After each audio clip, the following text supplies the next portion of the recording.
Assalamualaikum warahmatullahi wabarakatuh. Perkenalkan, nama saya Enda Oktaviani Putri dengan NIM 206100066,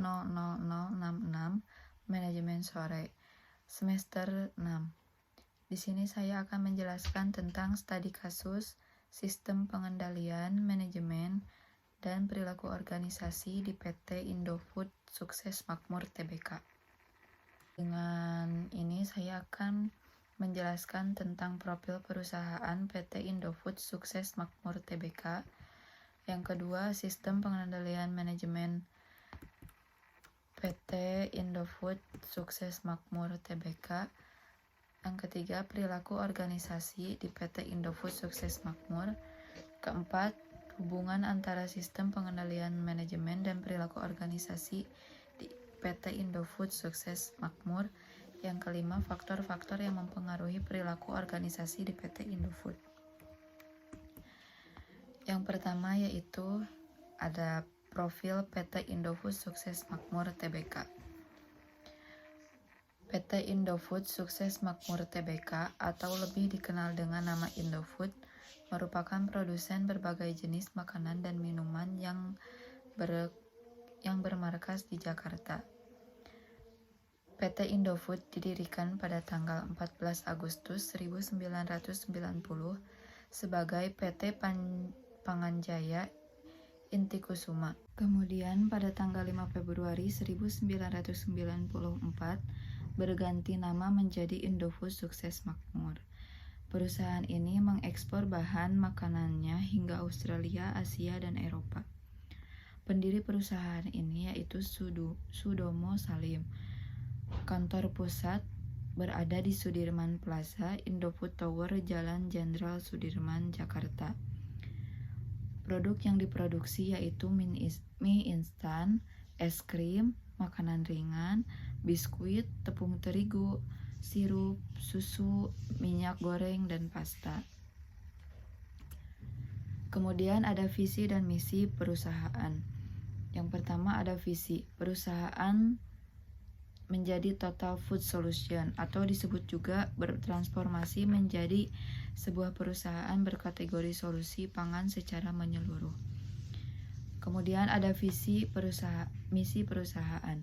Yang pertama, memberikan solusi atas kebutuhan pangan secara berkelanjutan.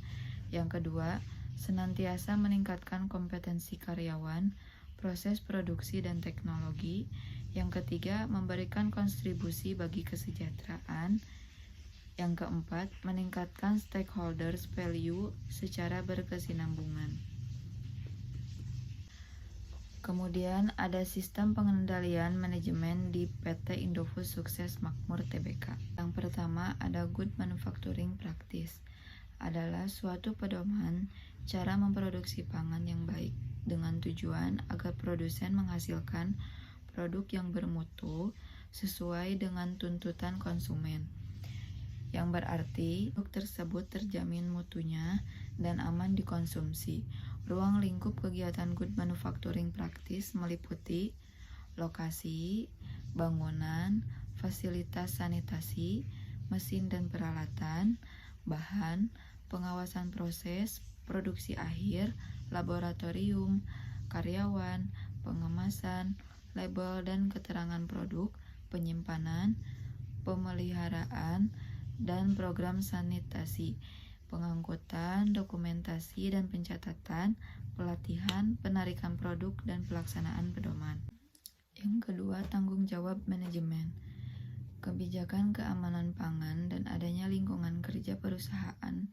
Lingkungan kerja perusahaan ini dimaksud adalah sebagai bentuk kegiatan untuk menjaga karyawan dan membina para karyawan agar tetap semangat dalam bekerja. Yang ketiga yaitu menjalankan tata kelola yang baik. Di sini tetap memperhatikan sasaran lingkungan, sosial, dan tata kelola melalui program berkelanjutan dan berbagi inisiatif kemasyarakatan dengan tetap menerapkan berbagai kebijakan dan prosedur keselamatan yang senantiasa akan digunakan sesuai dengan perkembangan situasi.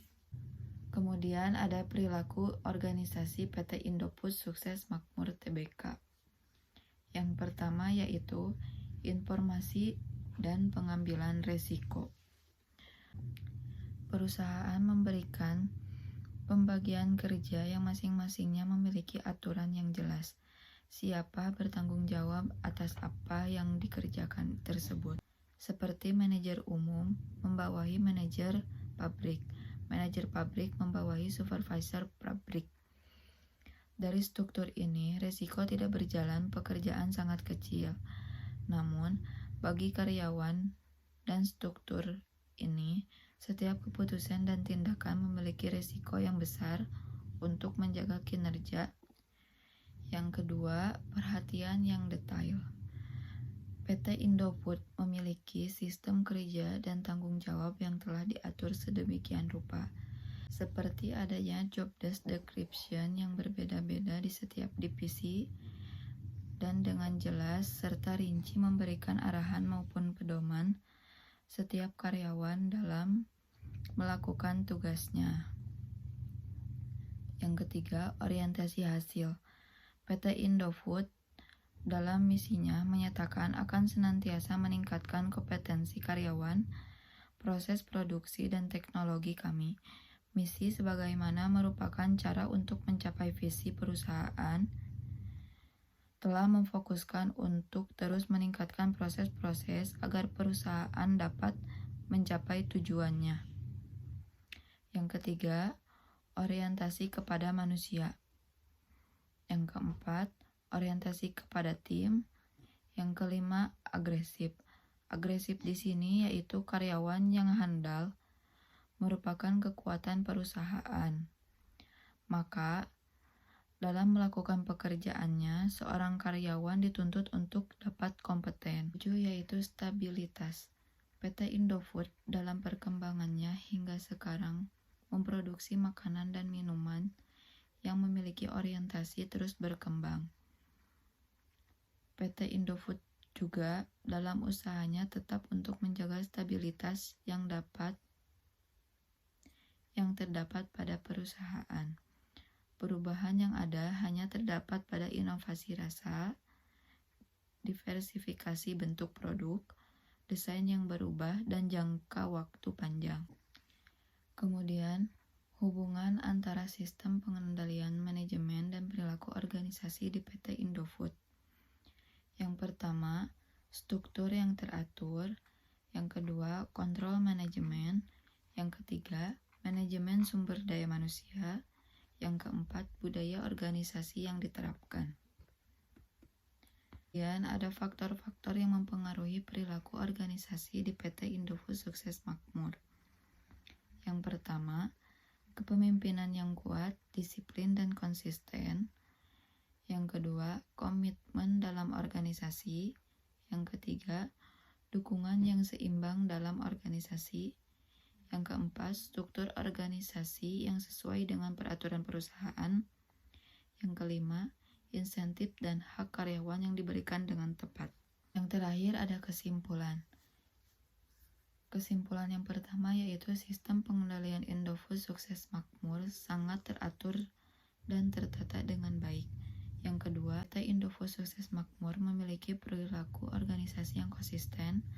Yang ketiga, kepemimpinan, insentif, dan hak karyawan dapat berpengaruh dalam perilaku organisasi perusahaan. Demikian presentasi yang saya bisa sampaikan. Atas perhatiannya, terima kasih. Wassalamualaikum warahmatullahi wabarakatuh.